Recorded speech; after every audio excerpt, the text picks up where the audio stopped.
जय हिंद साथियों। बिहार पुलिस के लिए महत्वपूर्ण प्रश्न दोस्तों, आज के सेशन में जो है आप सभी साथियों को टोटल 50 क्वेश्चन तो नहीं है, आज जो है थ्योरी पेपर है दोस्तों। आप सभी से एक बात हम कहना चाहते हैं, पहले दोस्तों आप लोग पेन और कॉपी लेके बैठ जाइए, आराम से जहां भी बैठे हुए दोस्तों बैठ जाइए। पेन और कॉपी लेके आपको बहुत सारा पॉइंट आज लिखना पड़ेगा। आप लोग अच्छे से फास्ट लिखने के लिए तैयार रहिएगा, क्योंकि एग्जाम में देखने को मिलेगा दोस्तों ये सारा प्रश्न दोस्तों। ठीक है, आप लोग थोड़ा सा समय हमको दीजिए, 10 से 15 मिनट समय दे दिए दोस्तों। उनके बाद लिख के उनके बाद आप लोग क्या कीजिए, उसको रिवीजन करते रहिएगा। हमको पता है दोस्तों आप लोग पढ़ चुके हैं, तब फिर आपको रिवीजन कराने के लिए हम कोशिश कर रहे हैं दोस्तों। देखिए इनका ऑब्जेक्टिव प्रश्न हम करवा चुके हैं दोस्तों। आप लोग नहीं देखें इनका ऑब्जेक्टिव प्रश्न तो मेरा इनका रोजगार भी तंगे सर का प्लेलिस्ट में जाइए, वहां पे देखने को मिलेगा दोस्तों। ठीक है, चलिए हम आपको थ्योरी पेपर स्टार्ट करें दोस्तों। समय ना बर्बाद करते हुए दोस्तों क्लास की ओर चलेंगे। आप सभी दोस्तों एक बात तो कहना चाहते हैं, आप लोग बहुत अच्छे मेरे भाई बहन मेरे मित्र हैं, तो सेशन को अच्छा लगे दोस्तों तो एक लाइक कर लीजिएगा, और सेशन अच्छा और लगे तो थोड़ा सा परिवार में शामिल हो जाइए, अपने भाई बहन को शेयर भी कर दीजिएगा। और इनके साथ साथ खान सर का भी आप क्लास लगातार बीच बीच में ला रहे दोस्तों। आप लोग बोलेंगे तो फिर से हिस्ट्री का ही देखिए, हम आपको दो तरीका से खान सर को लाने की कोशिश कर रहे हैं। पहले हम चाह रहे थे दोस्तों 1 आवर प्रश्न करवा दें, इनके बाद उन्हीं प्रश्न का दोस्तों ऑब्जेक्टिव प्रश्न आपका टेस्ट ले ले साथ साथ में ही दोस्तों। ऐसा चाहते हैं तो एक बार मैसेज आप लोग क्या कीजिए दोस्तों, कमेंट में लिख दीजिएगा। ठीक है, देखिए समझिए हम क्या कहना चाह रहे हैं। हम चाह रहे हैं हिस्ट्री का जो है पॉलिटिकल का दोस्तों, आप खान सर का क्वेश्चन पहले 1 आवर प्रश्न करवा दें 100-200, इनके बाद उन्हीं प्रश्न में से ऑब्जेक्टिव प्रश्न आपका टेस्ट ले ले 30-40 में से। ठीक है, आप ऐसा चाहते हैं दोस्तों तो आप लोग मैसेज कर दीजिएगा, हम आपके लिए तैयार रहेंगे। तो चलिए हम क्लास को स्टार्ट करेंगे दोस्तों, क्लास की ओर चलेंगे। और फिर से जाते जाते इतना सा कहेंगे दोस्तों कि सेशन अच्छा लगे तो एक लाइक कर लीजिएगा। आज जो है पार्ट 1 होगा, इसके बाद आपका पार्ट 2 देखने को मिलेगा। सारा प्रश्न इंपॉर्टेंट रहेगा। ठीक है, यहाँ पे 2 प्रश्न आपको साथ साथ में पहले क्लास को जाते जाते 2 प्रश्न पूछते हैं, ये बता चुके हैं। कर्क रेखा जो है दोस्तों 2 बार काटती है, कौन सी नदी को 2 बार काटती? कर्क रेखा। भूमध्य रेखा 2 बार काटती है दोस्तों, कौन सी नदी को? दोनों ही प्रश्न आप जल्दी जवाब दे दीजिएगा हमको। भूमध्य रेखा 2 बार काटती दोस्तों, कौन सी नदी को? कर्क रेखा 2 बार काटती दोस्तों, कौन सी नदी को? बता दीजिए। बहुत अच्छा प्रश्न है, एग्जाम में देखने को जरूर मिलेगा। चलिए क्लास को स्टार्ट करते हैं। साथ ही यहाँ पे भारत का भूगोल आपके सामने देखने को स्टार्ट हो चुका है दोस्तों। यहाँ पे पहला प्रश्न लिखा है, भारत का आकृति कैसा होता है? ये प्रश्न आपको कितने बार एग्जाम में आ चुका है दोस्तों। भारत का जो है आकृति कैसा है, तो चतुष्कोणीय दोस्तों आकृति है। ये प्रश्न को आप जरूर याद रखेंगे। थोड़ा सा बच्चों का आवाज बाहर से आता हो दोस्तों, नजरअंदाज कर दीजिएगा। बहुत सारा आवाज आ रहा है, क्या करें दोस्तों, यहाँ पे क्लास तो रिकॉर्ड करने पड़ता है दोस्तों, बाहर बच्चों का आवाज आता है, उनको नजरअंदाज कर दीजिएगा आप लोग। यहाँ दूसरे लाइन में लिखता है दोस्तों, अक्षांश की दृष्टि से भारत जो है उत्तरी गोलार्ध का देश है दोस्तों। ये प्रश्न आपसे पूछा जाएगा दोस्तों। यहाँ पे भारत जो है उत्तरी गोलार्ध में है, तथा देशांतर की दृष्टि से पूर्वी गोलार्ध में मध्य में दोस्तों। ये देशांतर के थ्रू से देखिए, दृष्टि से देखिएगा तो पूर्वी गोलार्ध में स्थित है दोस्तों। ये दोनों ही प्रश्नों को याद रख लीजिएगा। अक्षांश की दृष्टि से भारत का उत्तरी गोलार्ध में है, और देशांतर की दृष्टि से पूर्वी गोलार्ध में है। 3 प्रश्न यहाँ पे इंपॉर्टेंट है। पहला पूछा, भारत का आकृति कैसा है? चतुष्कोणीय है। अक्षांश की दृष्टि से भारत का उत्तरी गोलार्ध है, और देशांतर की दृष्टि से पूर्वी गोलार्ध में मध्य में है। चलिए यहाँ पे एक लाइन और है दोस्तों, जो कि एग्जाम में कितने बार आ चुका है। ये प्रश्न को आप लोग नोट जरूर कर लीजिएगा कॉपी में। तो लिखा है दोस्तों, भारत का उत्तरी गोलार्ध दोस्तों 8 डिग्री 4 मिनट से लेकर 37 डिग्री 6 मिनट उत्तरी अक्षांश है दोस्तों। ये प्रश्न को पहले आप लोग अच्छे से देख लीजिए। तथा 68 डिग्री 60 मिनट से लेकर 97 डिग्री 25 मिनट पूर्वी देशांतर के बीच में स्थित है दोस्तों। ये दोनों ही लाइन आपको याद रख लीजिएगा। फिर से रिपीट कर देते हैं, भारत का जो है भारत उत्तरी गोलार्ध में 8 डिग्री 4 मिनट से लेकर 37 डिग्री 6 मिनट उत्तरी अक्षांश है। तथा करें दोस्तों पूर्वी देशांतर बीच में कौन है? 68 डिग्री 7 मिनट से लेकर 97 डिग्री 25 मिनट पूर्वी देशांतर के बीच है। इस प्रश्न को याद रख लीजिएगा। चलिए हम आपको आगे की ओर दिखाने की कोशिश करते हैं। तो देखिए दोस्तों, यहाँ लिखा है भारत का क्षेत्रफल। आप सभी दोस्तों को मालूम होगा भारत का क्षेत्रफल कितना होता है दोस्तों। तो यहाँ पे नोट कर लीजिएगा, 32,87,263 वर्ग किलोमीटर होता है भारत का क्षेत्रफल। भारत का क्षेत्रफल दोस्तों पूछा जाता है दोस्तों कितना है? 32,87,263 वर्ग किलोमीटर है। यहीं पे बिहार के पूछ ले दोस्तों। इस बार बिहार के पीटी में पूछा गया क्वेश्चन था दोस्तों कि बिहार का क्षेत्रफल कितना है दोस्तों, तो बता दीजिए आप लोग कमेंट में। यहाँ पे कुल क्षेत्रफल था दोस्तों बिहार का 94,163 वर्ग किलोमीटर है। यहीं पे पूछे दोस्तों, बिहार जो देश का जो है 13वां सबसे बड़ा राज्य है। 13वां जो है सबसे बड़ा राज्य है दोस्तों बिहार है। ये प्रश्न को याद रख लीजिए, बिहार पुलिस में पूछा जा सकता है। यहीं पे प्रश्न और पूछ ले दोस्तों, जनसंख्या की दृष्टि से बिहार का जो है कितने नंबर पे आता है? जनसंख्या की दृष्टि से बिहार जो दोस्तों 3rd नंबर या तीसरा नंबर पे आता है। इस प्रश्न को भी नोट कर लीजिएगा। चलिए आपको 3 प्रश्न पहले रिवीजन करा देते हैं। बिहार का कुल क्षेत्रफल होता है दोस्तों 94,163 वर्ग किलोमीटर, और बिहार जो है देश का 13वां सबसे सबसे बड़ा राज्य है दोस्तों, यहीं पे पूछे जनसंख्या की दृष्टि से बिहार जो दोस्तों तीसरा सबसे बड़ा राज्य है। यहीं पे पूछ ले दोस्तों कि बिहार का कुल क्षेत्रफल, बिहार का कुल क्षेत्रफल देश के कुल भौगोलिक क्षेत्रफल में से कितना है दोस्तों, 2.86% है दोस्तों। इस प्रश्न को जरूर याद रख लीजिएगा। चलिए यहीं पे पूछे दोस्तों, यहाँ पे दूसरा लाइन में लिखा है दोस्तों, क्षेत्रफल की दृष्टि से भारत का 7वां बड़ा देश है दोस्तों। ये प्रश्न को भी आप लोग याद रख लीजिएगा दोस्तों। इसी में पूछ ले कि क्षेत्रफल की दृष्टि से पहला देश कौन सा है दोस्तों, रूस है। यहाँ पे आप लोग याद रख लीजिए दोस्तों, पहला है रूस, कनाडा है, चीन है, यूएसए है, ब्राजील है, ऑस्ट्रेलिया है, भारत और अर्जेंटीना है। ये अर्जेंटीना के बारे में ज्यादा प्रश्न पूछा जाता है दोस्तों। 7वां तक तो सभी को याद है। सबसे जो है क्षेत्रफल की दृष्टि से भारत का 7वां स्थान है। तो 8वां कौन है दोस्तों, यहाँ पे ब्राजील सॉरी अर्जेंटीना होता है दोस्तों। ये प्रश्न को याद रख लीजिएगा। यहाँ पे ब्राजील 5वें स्थान पे आता है। इस सब नंबर से कभी के एग्जाम में पूछ लेता दोस्तों कि क्षेत्रफल की दृष्टि से चीन कितने नंबर पे आता है, तो 30 नंबर पे आता है। इसी तरह प्रश्न बनता है, आप लोग एक बार रिवीजन कर लीजिए। बोलते हैं रूस आता पहले में, दूसरे में कनाडा, तीसरे में चीन, चौथा में यूएसए, 5वां में ब्राजील, 6वां में ऑस्ट्रेलिया, 7वां अपना भारत है दोस्तों। 8वां नंबर में कौन है, अर्जेंटीना है, सॉरी ब्राजील बोलते हैं, अर्जेंटीना है 8वें नंबर पे। चलिए हम लोग आगे की ओर चलते दोस्तों। यहाँ पे क्या लिखता है, यहाँ देख लीजिए। लिखता है दोस्तों जनसंख्या की दृष्टि से भारत का जो है विश्व का दूसरा सबसे बड़ा देश है। यहाँ पे प्रश्न क्या था दोस्तों, ये अभी हम लोग चेंज हो चुका है दोस्तों। जनसंख्या की दृष्टि से भारत जो है नंबर 1 पे आ रहा है अभी, ठीक है। चीन दूसरे नंबर पर आता है। इसको एक बार देख लीजिए प्रश्न को दोस्तों, ठीक है। आप लोग अच्छे से आप लोग के ऊपर छोड़ देते, ये देख लीजिएगा। यहाँ पे एक प्रश्न और है दोस्तों जो कि एग्जाम में देखने को मिल सकता है आपको। लिखा है दोस्तों भारत का उत्तर से दक्षिण तक का विस्तार पूछ ले दोस्तों, तो क्या बता दीजिएगा। उत्तर से देखिए यहाँ पे कह रहा दोस्तों, उत्तर से यहाँ पे कह रहा उत्तर से दोस्तों दक्षिण तक की जो है दूरी जो है 3214 किलोमीटर है। ये प्रश्न को याद रख लीजिए। भारत है उत्तर से दक्षिण तक की दूरी कितना बता रहे दोस्तों, 3214 किलोमीटर है। यहाँ पे पूरब से पश्चिम पूछ ले दोस्तों, तो आप क्या बता देंगे, पूरब से पश्चिम का विस्तार होता है दोस्तों 2933 किलोमीटर। यहीं पे दो प्रश्न में से एक प्रश्न आपको एग्जाम में पेपर में देखने को मिलेगा, याद रख लीजिएगा। फिर से एक बार रिवीजन कर लीजिए दोस्तों। भारत का जो है उत्तर से ऊपर से लेकर नीचे तक की दूरी है दोस्तों 3214, जिसको कहते हैं 3214 किलोमीटर, ये याद रख लीजिएगा। पूरब से पश्चिम से दोस्तों पूछे तो 2933 किलोमीटर है। ऐसे शॉर्टकट याद रख सकते हैं, 2933 पूरब से पश्चिम है, उत्तर से दक्षिण है दोस्तों 3214 किलोमीटर। इस प्रश्न को याद रख लीजिएगा। चलिए यहाँ पे एक लाइन और दिख रहा है दोस्तों कि त्रिपुरा और बांग्लादेश की सीमा जो है शून्य रेखा कहलाती है दोस्तों। इस प्रश्न को जरूर आप याद रख लेंगे, एग्जाम में देखने को मिल सकता है दोस्तों, ठीक है। भारत का दोस्तों स्थल सीमा रेखा की लंबाई कितना है दोस्तों, यहाँ पे कह रहा है कि भारत का स्थल जो है सीमा रेखा की लंबाई ये 15,200 किलोमीटर है दोस्तों। इसको याद आप रख लेंगे। यहाँ पे एक प्रश्न और बनता है, इसके तटीय भाग दोस्तों कुल लंबाई है दोस्तों 7516.5 किलोमीटर है। इस प्रश्न को याद रख लीजिएगा दोस्तों। यहाँ पे नोट में कुछ लिख के रखा है दोस्तों, इसको नोट को आप देख लीजिए दोस्तों। यहाँ लिखा है परंतु भारत की तटरेखा की लंबाई जो है मुख्य भूभाग को छोड़कर 6100 किलोमीटर। इस प्रश्न को भी याद रख लीजिएगा दोस्तों। एक बार रिपीट कर देते हैं बातों को। कहता है परंतु भारत की तटरेखा की लंबाई जो है मुख्य भूभाग को छोड़कर 6100 किलोमीटर है दोस्तों। यहीं पे मुख्य भूभाग को छोड़कर बोले 6100, कुल पूछ ले तो 7516.5 किलोमीटर है।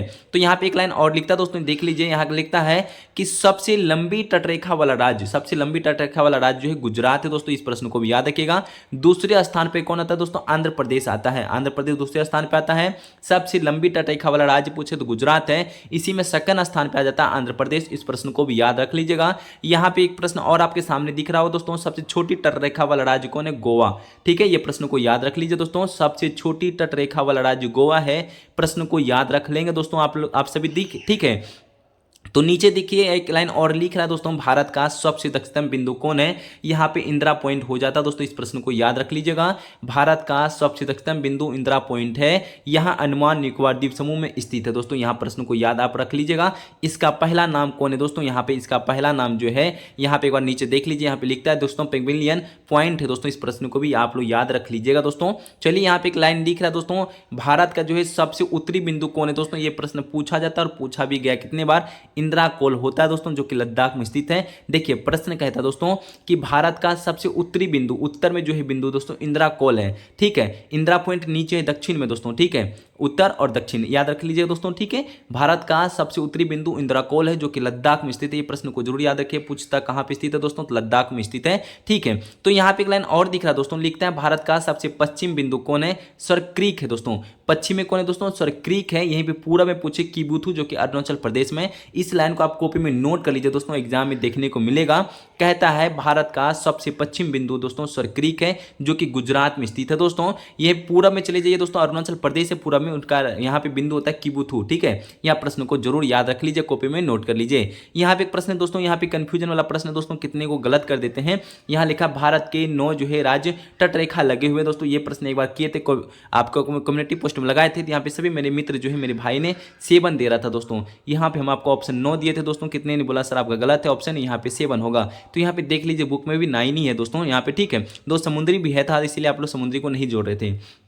करा कि भारत के जो है 9 राज्य तट से लगे हुए दोस्तों, यहाँ पे 9 है। तो चलिए एक लाइन और नीचे दिख रहा है दोस्तों, यहाँ पे एक बार नोट कर लीजिएगा। यहाँ लिखता है दोस्तों संकोश नदी। संकोश नदी दोस्तों असम व अरुणाचल प्रदेश के बीच सीमा बनाती है दोस्तों। कौन कौन सीमा बनाती है, एक बार प्रश्न को एक बार अच्छे से देख लीजिएगा। कहता है दोस्तों संकोश नदी असम व अरुणाचल प्रदेश के बीच सीमा बनाता है। यहाँ पे नीचे एक और लाइन दिख रहा है दोस्तों, कोलंबो पॉइंट। कोलंबो पॉइंट जो है मुंबई में स्थित है दोस्तों। इस प्रश्न को जरूर याद रख लीजिएगा। और लिखता है दोस्तों यहाँ पे पॉइंट कालीमरे लिखा है दोस्तों। पॉइंट जो है कालीमरे तमिलनाडु में स्थित है दोस्तों, ठीक है। यहाँ पे लिखा कि पॉइंट पेड्रो लिखा जापान में श्रीलंका में स्थित है दोस्तों। ये प्रश्न को जाफना जिसको श्रीलंका है, ठीक है। यहाँ पे एक प्रश्न को याद रख लीजिएगा। यहाँ पे 2-3 प्रश्न है दोस्तों, तीनों 4 पॉइंट को लिख लीजिए, नहीं तो एग्जाम में देखने को मिल सकता है, पेपर में जरूर छपे दोस्तों। बुर्जिला दर्रा कहाँ पे दोस्तों, ये प्रश्न को जरूर याद रखें। बुर्जिला दर्रा दोस्तों जो है श्रीनगर गिलगित से लेकर बल्चिस्तान से जोड़ता है दोस्तों। ये प्रश्न को जरूर याद रख लीजिए आप लोग। बुर्जिला दर्रा श्रीनगर को गिलगित से बल्चिस्तान जो है बलिस्तान से जोड़ता है दोस्तों। ये प्रश्न को जरूर याद रख लीजिएगा। सिपकिला दर्रा दोस्तों कहां पर, शिमला तथा तिब्बत को जोड़ता है दोस्तों। ये प्रश्न को याद रख लीजिएगा। सिपकिला दर्रा जो है शिमला तथा तिब्बत को जोड़ता है दोस्तों। यहाँ पे प्रश्न को याद रख लीजिए दोस्तों। यहाँ नीचे लिखता है यांगपा दर्रा दोस्तों, यहाँ कह रहा दोस्तों ब्रह्मपुत्र नदी भारत में प्रवेश करती है दोस्तों। यहाँ प्रश्न को जरूर याद रखिएगा।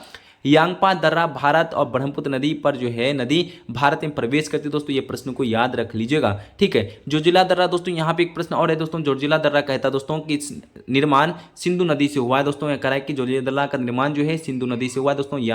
आप लोग याद रख लीजिएगा। सिपकिला दर्रा दोस्तों यहाँ पे सतलुज नदी है दोस्तों। ये प्रश्न को भी याद रख लीजिएगा। जेफला दर्रा यहाँ पे तीस्ता नदी है दोस्तों। ये प्रश्न को दोनों ही नोट कर लीजिए कॉपी में। चलिए एक लाइन नीचे दिखाने की हम कोशिश करते हैं। यहाँ लिखता है दोस्तों काराकोरम दर्रा जो है भारत का सबसे ऊंचा दर्रा है दोस्तों। ये पॉइंट आप नोट कर लीजिए कॉपी में, एग्जाम में देखने को मिल सकता है। काराकोरम दर्रा जो है भारत का सबसे ऊंचा दर्रा है। यहाँ से चीन के लिए एक सड़क बनाई गई है। यहाँ से कह रहा है दोस्तों चीन के लिए एक सड़क बनाई गई है दोस्तों। इसको नोट कर लीजिएगा।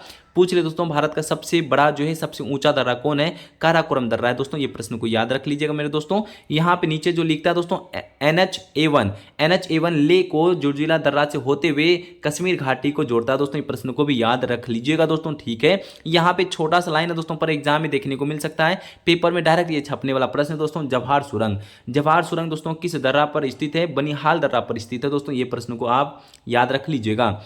जो जवाहर सुरंग दोस्तों किस दर्रा पर स्थित है, बनिहाल दर्रा पर स्थित दोस्तों। ये प्रश्नों को याद रख लीजिएगा।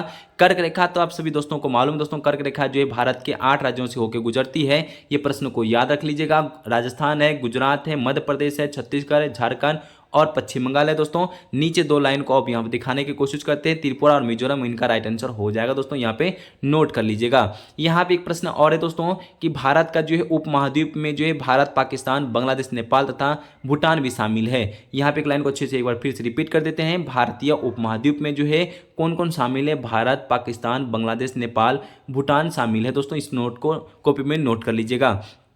चलिए यहाँ पे अब आपको लोग कॉपी निकाल के लिखना स्टार्ट कर दीजिए दोस्तों। यहाँ लिखा है भारत के पड़ोसी देश तथा उनसे लगने वाले राज्य दोस्तों। यहाँ से प्रश्न तो बनेगा ही बनेगा, वीवीआई पॉइंट है दोस्तों।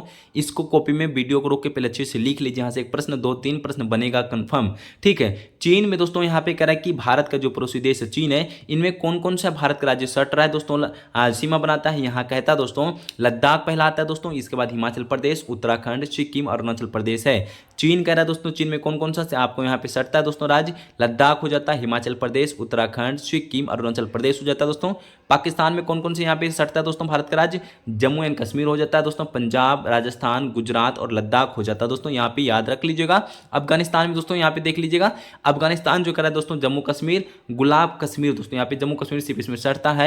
और पूछे दोस्तों सबसे कम सटने वाला राज्य कौन सीमा बनाता है? अफगानिस्तान ही बनाता है। चलिए भूटान को भी देख लेते दोस्तों, यहाँ कहता है भूटान में सिक्किम है दोस्तों, असम है, पश्चिम बंगाल है, अरुणाचल प्रदेश है दोस्तों। भूटान में टोटल कितने सटता है दोस्तों? 1 2 3 4 5 4 राज्य यहाँ पे शामिल होता है दोस्तों भूटान में। म्यांमार में देख लीजिए दोस्तों, यहाँ पे म्यांमार में पूछता है अरुणाचल प्रदेश सटता है, नागालैंड सटता है, मिजोरम और मणिपुर। ठीक है, नेपाल को भी एक बार देख लीजिए दोस्तों, नेपाल में सटता है आप सभी दोस्तों, नेपाल को मालूम है बिहार वाले, उत्तर प्रदेश है, बिहार है, बंगाल है, सिक्किम है और उत्तराखंड है दोस्तों, सभी शामिल है नेपाल में दोस्तों सटता है। बांग्लादेश को जाते जाते भी देख लीजिए, बांग्लादेश में क्या कहता है दोस्तों, यहाँ लिखा है कि बांग्लादेश, असम, मेघालय, मिजोरम, त्रिपुरा और त्रिपुरा और बांग्लादेश, इसमें जो है आपको बांग्लादेश में पश्चिम बंगाल भी सटता है दोस्तों, यहाँ पे याद रख लीजिएगा। ठीक है, कितना सटता है? 1 2 3 4 5 तक 5 राज्य सटता है बांग्लादेश में, इस प्रश्न को याद रख लीजिएगा। चलिए हम एक प्रश्न को और यहाँ पे नोट करने वाला प्रश्न आपके सामने दिख रहा होगा दोस्तों। कहता है भारत के कुल जो है 17 राज्य जो है पड़ोसी देशों को सीमा से लगे हुए हैं दोस्तों, यहाँ पे प्रश्न आपसे बन सकता है, इसको नोट कर लीजिएगा। भारत के कुल जो है 17 राज्य जो है पड़ोसी देशों की सीमा से लगे हुए हैं, प्रश्न को याद रख लीजिएगा। यहाँ पे नीचे एक और प्रश्न दिख रहा है दोस्तों कि भारत का जलीय सीमा दोस्तों कुल 7 देश से लगे हुए हैं दोस्तों, यहाँ पे पॉइंट आप नोट कर लीजिए, यहाँ पे प्रश्न आपसे मिस्टेक हो सकता है एग्जाम में। कह रहा है दोस्तों कि जलीय सीमा से कौन कौन सा देश लगे हुए हैं? पहला तो आता है पाकिस्तान आता है दोस्तों, श्रीलंका आता है, मालदीव आता है, म्यांमार, थाईलैंड और बांग्लादेश और इंडोनेशिया दोस्तों, यहाँ पर भी आपका 7 देश जो है शामिल होता है जलीय सीमा से। ये प्रश्न को नोट कर लीजिएगा, हम आपको बोल रहे हैं तो आप लोग कॉपी में नोट कर लीजिए दोस्तों। भारत का जलीय सीमा जो है कुल 7 देश से लगे हुए हैं, Pakistan, Sri Lanka, Maldives, Myanmar, Thailand, Bangladesh, Indonesia, यहाँ पे टोटल 7 देश जो है यहाँ पे लगे हुए हैं दोस्तों। एक लाइन और है दोस्तों, यहाँ पे नोट आप लोग कर लीजिएगा। कह रहा है दोस्तों दक्षिण में भारत श्रीलंका से पाक जलसंधि तथा मन्नार की खाड़ी से अलग होता है। यहाँ पे प्रश्न कहेगा दोस्तों कि दक्षिण में जो है भारत है, श्रीलंका से अलग किससे होता है दोस्तों? पाक जलसंधि से भारत और श्रीलंका से अलग होता है, तथा मन्नार की खाड़ी से दोस्तों अलग होता है। दोनों ही प्रश्नों को याद रख लीजिएगा, ये प्रश्न एग्जाम में देखने को मिलेगा आपको। तो यहाँ पे एक लाइन और कहता है दोस्तों कि जाफना श्रीलंका से एलिफेंटा दर्रा से जुड़ा हुआ है दोस्तों, यहाँ पे जाफना जो है श्रीलंका और एलिफेंटा दर्रा से जुड़ा हुआ है, प्रश्न को याद रख लीजिए दोस्तों। यहाँ पे एक प्रश्न और है, कहता है कि भारत का निकटतम पड़ोसी देश, कह रहा है कि भारत का निकटतम पड़ोसी देश कौन है दोस्तों? श्रीलंका है, यहाँ पे श्रीलंका और इंडोनेशिया है, दोनों ही प्रश्नों को याद रख लीजिएगा। भारत का निकटतम पड़ोसी देश कौन है दोस्तों? ये प्रश्नों को जरूर आप लोग याद रखिएगा, श्रीलंका, इंडोनेशिया हो जाता है, प्रश्न को भूलिएगा नहीं दोस्तों, नहीं तो मिस्टेक हो जाएगा आपसे। ठीक है, तो यहाँ पे एक लाइन और है दोस्तों, कहता है भारत का मानक समय, यहाँ पे एक पॉइंट को लिख लीजिए दोस्तों, यहाँ पे आप सभी से मिस्टेक ना हो। भारत का मानक समय जो है इलाहाबाद के निकट नैनी से गुजरने वाली 83 पूर्वी देशांतर को माना गया है, ये प्रश्न को याद रख लीजिएगा। प्रश्न आया हुआ कितनी बार एग्जाम में दोस्तों कि भारत का मानक समय रेखा जो है इलाहाबाद के कहाँ से गुजरता है दोस्तों? नैनी से गुजरता है, 83 डिग्री से देशांतर को माना गया है। 83 डिग्री जो है पूर्वी देशांतर रेखा जो है भारत के 5 राज्यों से गुजरता है। कितने राज्यों से? 5 राज्यों से गुजरता है। आप नोट कर लीजिए कॉपी में, उत्तर प्रदेश है, मध्य प्रदेश है, छत्तीसगढ़ है, उड़ीसा और आंध्र प्रदेश है। 5 राज्य का नाम आप लोग याद रख लीजिए दोस्तों, इसमें से एक प्रश्न आपसे बनेगा। फिर से कह रहे दोस्तों 83 डिग्री देशांतर से भारत के 5 राज्य होकर गुजरता है। नंबर 1 लिखिए उत्तर प्रदेश, मध्य प्रदेश, छत्तीसगढ़, उड़ीसा और आंध्र प्रदेश है। यहाँ तक आपको जो है यहाँ पे याद रख लीजिएगा। ठीक है, देखिए साथियों, आज का क्लास यहीं तक समाप्त कर देते दोस्तों। आपके क्लास और आगे ले जाते दोस्तों, बहुत सारा आवाज आ रहा है दोस्तों, शांत होने का तो नाम ले रहे हैं दोस्तों। क्लास को ज़्यादा डिस्टर्ब आपको नहीं करना चाह रहे हैं। आज का क्लास आपको कैसा लगा दोस्तों जरूर बता दीजिए। क्लास आपको यहीं समाप्त कर देते हैं, इनके बाद सेकंड पार्ट में देखने को मिलेगा दोस्तों। जो भी प्रश्न बचा हुआ है आपका तैयारी मजबूत करा देंगे दोस्तों। आप लोग सिर्फ बने रहिए, छोटा सा परिवार है दोस्तों, अपना भाई बहन का, सभी मिलकर इसको सपोर्ट कीजिए और आगे लेके चलना है दोस्तों। सभी अपना परिवार को जो भी जरूरत हो दोस्तों, हम आप सभी दोस्तों मिलकर एक दूसरे को हेल्प करेंगे। ठीक है, यहाँ पे हम लोग क्लास के और आगे अंत करते हुए दोस्तों सभी दोस्तों को यहाँ तक जो मेरे बने हुए हैं सभी मेरे मित्र और मेरे भाई बहन सभी दोस्तों को दिल से धन्यवाद करेंगे। ठीक है, सेशन अच्छा लगा दोस्तों लाइक कर लीजिएगा, अपना परिवार में शामिल हो जाइएगा, अपना भाई बहन को शेयर करते हुए सभी दोस्तों को दिल से धन्यवाद। जय हिंद, जय भारत, वंदे मातरम।